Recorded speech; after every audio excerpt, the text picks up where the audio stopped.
Hi, I'm Gordon from Camera Labs, and this is my first looks review of the Leica SL3-S, a mirrorless camera aimed at hybrid shooters who equally value photo and video. Announced in January 2025, it essentially takes the body of the SL3 with its L mount and swaps the 60 megapixel sensor for one with 24, making the camera faster, the video capabilities mostly preferable, the files more manageable, and the price lower too.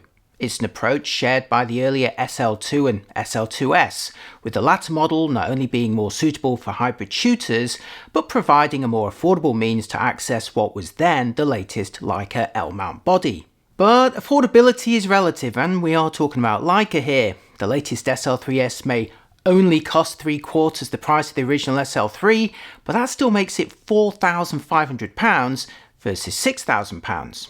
And I'll address the elephant in the room right now. Like the previous models in the series, the same or at least very similar sensors can be found in cheaper bodies. For example, while no manufacturer will absolutely confirm, the SL3's 60 megapixel sensor is almost certainly the same found in the Sony a7R5, which can be bought for half the price, while the new S model sensor shares the same specs as the Panasonic Lumix S5 II, which currently costs around £1,700.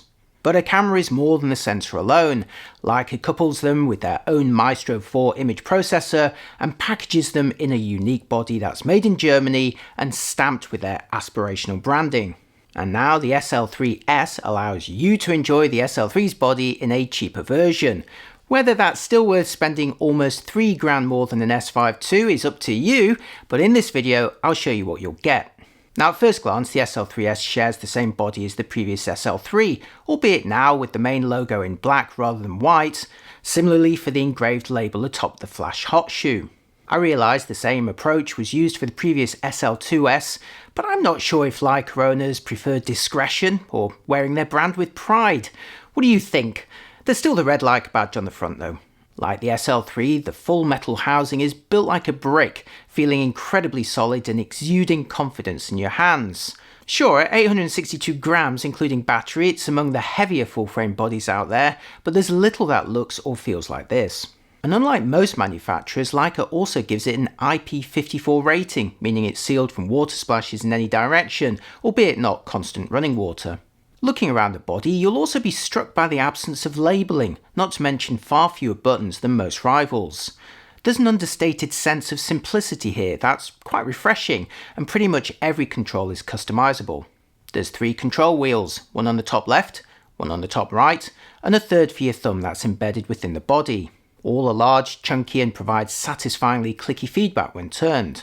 A large portion of the upper surface is occupied by a generous 1.2-inch square LCD information panel, which provides context-sensitive shooting information at a glance. I like how in photo mode you have aperture, shutter, ISO and compensation all clearly indicated in neat rows. Like the SL3, there's no power switch, with the camera instead turned on and off with a button that also glows to indicate charging status. To me this feels a little more like an appliance than a camera, but I do like the different approach. To the right of the viewfinder is a chunky joystick, while to the right of the screen are 3 large buttons for play, function and menu. The only label controls on the camera. Again, it's a very clean design, although I'd say that the dimensions and proportions are probably more comfortable for those with larger hands. Moving on to composition, the SL3S inherits the excellent viewfinder of the SL3, which I'm filming through right now. It sports a 5.76 million dot OLED panel with 0.76 times magnification when displaying the native 3x2 image shape. There's also 60 and 120Hz refresh options and an eye cup housing that includes a large diopter wheel that's easier to adjust than the tiny wheels on most cameras. In use, the view is larger, more detailed and ultimately more immersive than most 24 megapixel cameras, while also avoiding the temporary drops in resolution when autofocusing that can affect the higher resolution viewfinders on Sony's top models. Meanwhile, the screen employs a 3.2-inch panel with 2.3 million dots that can be pulled out and angled up by 90 degrees, neatly clearing the viewfinder, or down by about 45. It can only tilt vertically, staying in line with the optical axis, which will undoubtedly please many, albeit unable to flip forward to face you, which will displease others, especially the target hybrid market. Personally, I like this type of articulation, and it's worth remembering that the previous SL2S actually had a fixed screen. Behind a large rubber flap on the left-hand side, you'll find 3.5mm microphone and headphone jacks, a remote accessory terminal, and a full-size HDMI port which can output raw video up to 6K to a compatible recorder. Below these, behind its own flap, is a USB-C port that can be used for charging, data transfer, tethering, and for connecting to USB SSD drives, although I don't believe it can present the camera as a standard webcam. Interestingly, a limitation that's shared with the Lumix S5 II. Plus, of course, the hot shoe on the top. The fastest flash sync speed is 200th of a second. Suffice it to say, there's also wireless connectivity, which works when paired with the Leica FOTOS app running on a compatible smartphone, like my Galaxy S20 seen here. You can embed locations, automatically transfer images, and access various looks to apply to photos. Storage is provided by a pair of slots behind a door on the right hand side, and like the SL3, you're getting one Type B CF Express slot and a second for UHS 2 SD cards. Note there is no built-in storage on this camera. Below the camera is a lever that ejects the entire battery with an additional push. We've seen this approach before from Leica, but I still enjoy the process. Hey, who needs a battery door anyway? Before moving on, a respectful nod to the tripod mount, which includes a second hole for a guide pin. And look, there's the panel which proudly states the camera was made in Germany.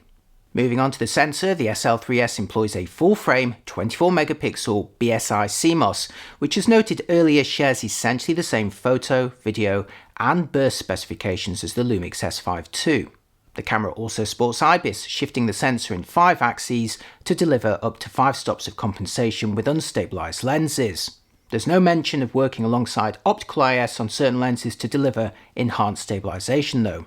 Like other SL bodies, there's an L mount providing compatibility with any L mount lens, including more affordable options from Panasonic, Sigma and others. You can of course also adapt lenses from many other systems, including Leica M. The maximum resolution is 6000 by 4000 pixels, and you can choose to record them in either JPEG or Adobe DNG RAW, or both. DNG files have 14 or 12 bits of dynamic range depending on the drive speed, more about which in just a moment. But just for now, I do like how Leica adopts DNG rather than forcing a proprietary RAW format on you. Under the JPEG settings, you can adjust the noise reduction, apply Leica looks, a dynamic range booster, or 5 customizable film styles, including an excellent monochrome high contrast option.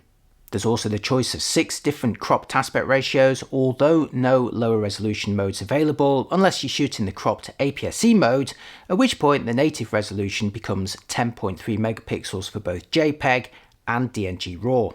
The 24 megapixel resolution may be fairly modest these days, but like the Lumix S5 II, there's an optional high resolution pixel shift mode that exploits IBIS to capture and combine multiple images to generate a potentially high resolution file, in this case up to 96 megapixels in theory. To demonstrate what's possible, let's start with a single 24 megapixel frame from the SL3-S fitted with the Summilux SL 50mm 1.4 lens. And now let's zoom in for a closer look at the details. I'll keep this single frame version on the left and now show you a pixel shifted version taken using the tripod mode. I've also enabled the option which attempts to compensate for motion artifacts, as there's quite a few people walking around the pier. On the static building portions, you can definitely see finer details on the high-res version on the right, but while the motion compensation has eliminated ghostly moving subject artifacts, the detail around them looks fuzzy and off-putting. So I'd personally turn it off and retouch, or more sensibly stick to truly static compositions with no movement, like pure architecture with no people, still life, or archive.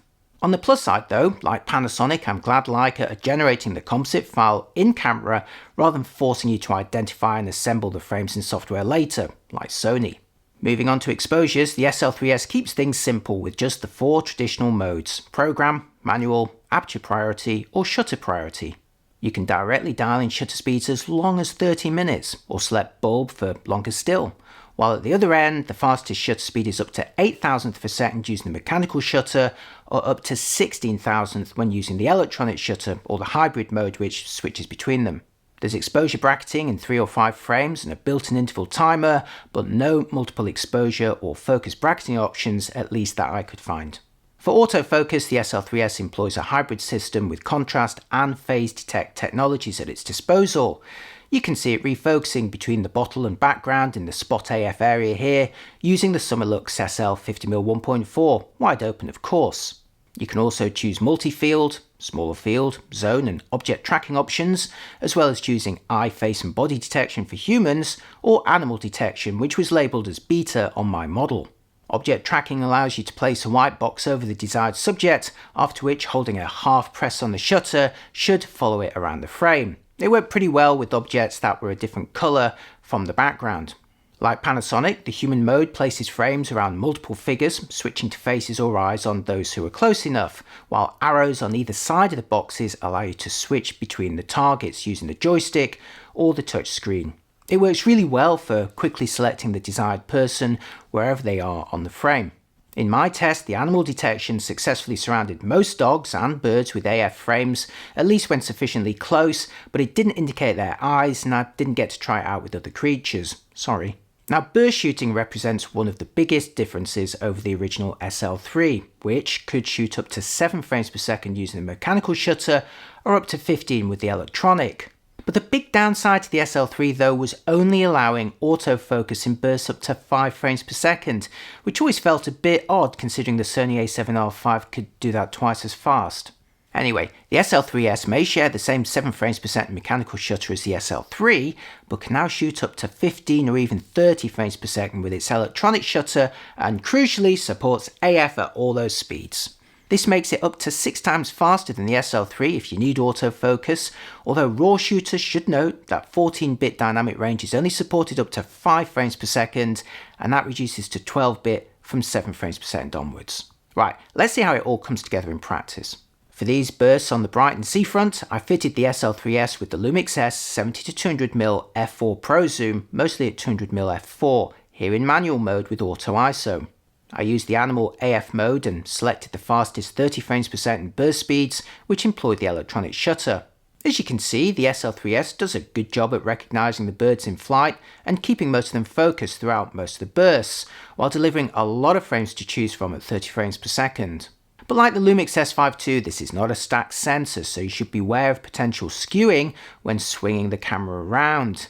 You can see it in my examples when the birds pass buildings or poles which should be vertical but can look a bit skewed here. Of course you can avoid this by switching to the mechanical shutter, but then you'll be limited to 7 frames per second, which isn't that much different to the SL3's top speed of 5 frames per second with autofocus. I should also note the SL3S sadly lacks a pre-burst shooting mode, so you're going to be relying on your reactions alone to capture the decisive moment. Moving on to video, the SL3S shares the same core capabilities as the Lumix S5 II. So in full frame, you're getting 1080 from 24 to 120p and 4K or 6K from 24 to 30p, all in either 16:9 or wider DCI shapes. Switch the camera to a cropped APS-C mode and 4K becomes available in 50 or 60p. Like the S5 II, you're also getting the chance to film in a 6K open gate mode from 24 to 30p, which records the full sensor height in the native 3x2 shape. There's also the chance to encode in long GOP, all eye, or in certain modes ProRes. To demonstrate the quality, here's a clip filmed in 1080 at 25p using the Summilux SL50mm lens. And now let's switch to 4K 25p for a boost in detail.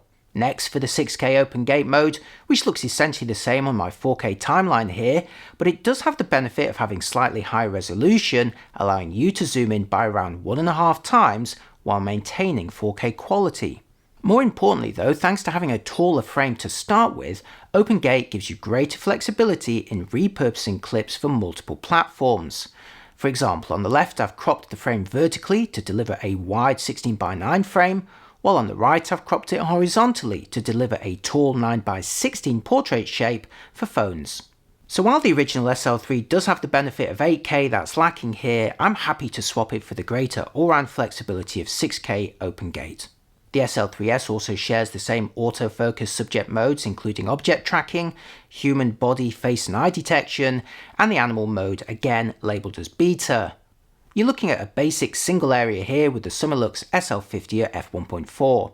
Next for human face detection with the same 50mm 1.4 lens, where you can see the camera confidently tracking me across the frame. Next, I filmed a 1080 100p clip slowed by 4 times on my timeline using the Lumix S70-200 f4 Pro zoom and with human subject detection. As with still photos, the camera surrounded most of the people in the frame here with boxes, allowing me to choose the one that I wanted using the joystick or the touch screen. And now for animal detection in video, where the SL3-S struggled at times to recognize this dog as the main target, although it may have got confused a little bit with the dark clothing behind it. I enjoyed slightly more success here with birds in flight, as long as they weren't passing in front of busy backgrounds, but then, to be fair, even the best cameras struggle to detect them as they go in front of buildings or the busy beach areas. And now for my verdict so far, during which I'm going to show you some photos that I took with the SL3-S. These are all JPEGs out of camera. The Leica SL3-S is a more affordable version of the SL3, swapping its 60 megapixel sensor for one with 24. Beyond a lower price, the lower resolution sensor has better video capabilities, much faster burst shooting with autofocus, and more manageable file sizes too. As such, it will appeal to anyone who desired the SL3 but either couldn't afford it or is more of a hybrid shooter. It's the same approach employed by the earlier SL2S. Thing is, while the SL3-S is indeed roughly 3/4 the price of an SL3, I'm not sure a typical Leica customer is that price conscious, or happy to trade the ultimate quality of a 60 megapixel sensor for one with 24, even if it has faster bursts and open gate video. I feel if you're really serious about fast burst shooting or high-end video features and you've got SL3-S money to spend, you can be better served by one of the more mainstream brands with more confident subject tracking and perhaps a stacked sensor for reduced skewing.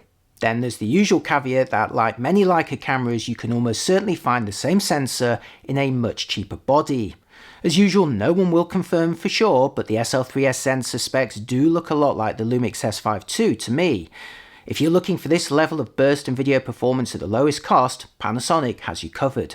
But the Leica SL3-S is a very different camera and experience. For starters, you're coupling that sensor with Leica's image processing and packing all of it into one of the best built full-frame bodies around, in turn sporting a quality viewfinder and a refreshingly clean and simple user interface. Performance and value in Leica's world is about way more than just the sensor specs. Like all premium or luxury products though, only you can decide if it's right for you. If it were me, given the choice between the SL3 and the new S version, I'd personally invest in the original for the ultimate resolution.